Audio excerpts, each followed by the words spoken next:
yang saat ini ya saudara Roy Suryo, sampai saya menyampaikan informasi ini masih menjalani pemeriksaan terkait dengan statusnya sebagai tersangka.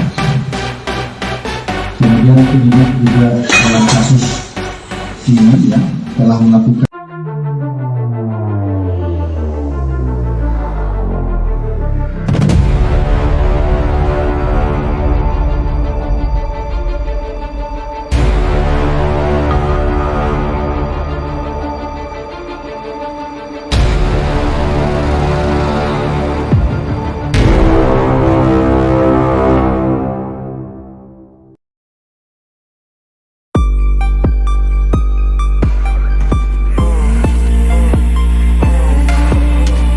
kursi roda dan penyangga leher sudah. Besok mungkin wajah diperban semua. Ditulis oleh X Hardy.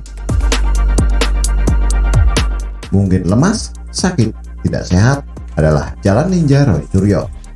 Sebenarnya bukan cuma Roy saja, tapi hampir semua yang jadi tersangka atas sebuah kasus mendadak jadi orang paling loyo sedunia.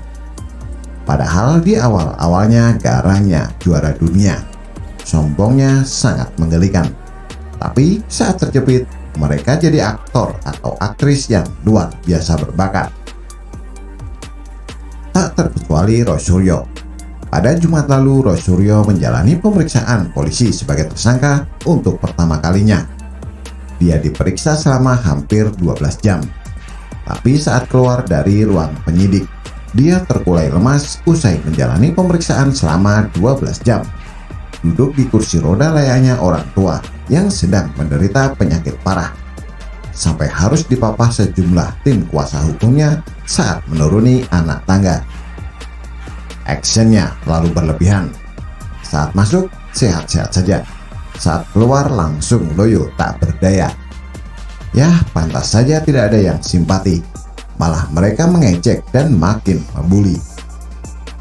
Memangnya saat diperiksa, pertanyaannya sangat sulit sehingga Einstein pun tak bisa menjawab. Apakah Roy Suryo disuruh berdiri dengan satu kaki waktu diinterogasi sehingga menderita dan kaki lemas? Kemarin Roy Suryo diperiksa lagi untuk kedua kalinya sampai malam. Lagi-lagi dia belum ditahan. Payah. Tapi meskipun tak ditahan polisi, Roy Suryo tampak lemas saat keluar dari ruang pemeriksaan. Terlihat dia pakai penyangga leher medis. Yah, payah Roy Suryo. Tidak ada perlawanan yang berarti. Publik sudah bosan dengan jalan cerita yang monoton itu-itu saja. Belum tertangkap, sangat dan arogan. Begitu tertangkap, mewek dan mengaku kilaf sambil menjadi sosok yang alim.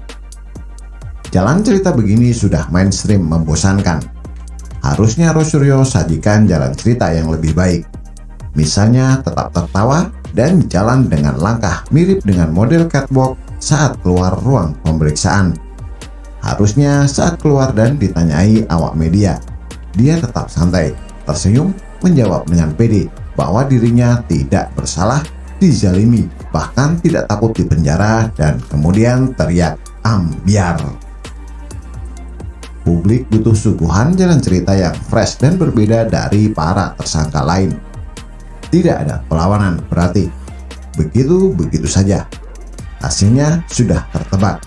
Roy Suryo makin terhina di mata publik. Jangan bikin malu sendiri deh. Minggu lalu pakai kursi roda. Kemarin pakai penyangga leher. Minggu depan pakai apa lagi kira-kira? Gips tangan dan kaki? Atau keluar pakai tandu seperti pemain sepak bola cedera kena sliding, atau seluruh badan sampai wajah diperban semua, atau keluar sambil berbaring di bed pasien sambil diinfus? Lemah amat sih ini orang. Jadi penasaran apa yang membuat Roy Suryo jadi lucu seperti ini hingga harus pakai penyangga kepala. Apakah polisi suruh dia hormat bendera sambil kepala tegak ke atas dan nyanyi lagu Indonesia Raya sehingga kepala kram dan sakit? Enggak kan? Ferdinand Huta Hayan sendiri tampaknya sangat kesal dengan Roy Suryo. Saat diketahui Roy belum ditahan, Dia bahkan menyarankan agar kasusnya di SP3-kan saja, karena tidak kunjung ditahan. Hal itu menurutnya lebih baik dibandingkan mempertontonkan rasa ketidakadilan. Saya sarankan kepada Polri, khususnya penyidik Polda Metro Jaya yang menangani kasus Roy Suryo, mungkin kasusnya di SP3-kan saja. Itu lebih baik daripada kesan mempermainkan rasa keadilan minoritas, kata Ferdinand lewat Twitter. Menurut polisi, Roy Suryo tidak ditahan karena ada dasar pertimbangan, tapi tidak disebutkan dengan jelas dan itu wewenang penyidik. Ya, begitulah. Padahal Roy Suryo sudah berstatus tersangka dan sudah layak dan memenuhi syarat untuk ditahan. Apakah polisi kasihan karena Roy Suryo sakit, lemas, muntah, dan pingsan lalu keluar pakai kursi roda sehingga polisi iba dan tidak tega menahan Roy Suryo? Sekarang pakai penyangga leher.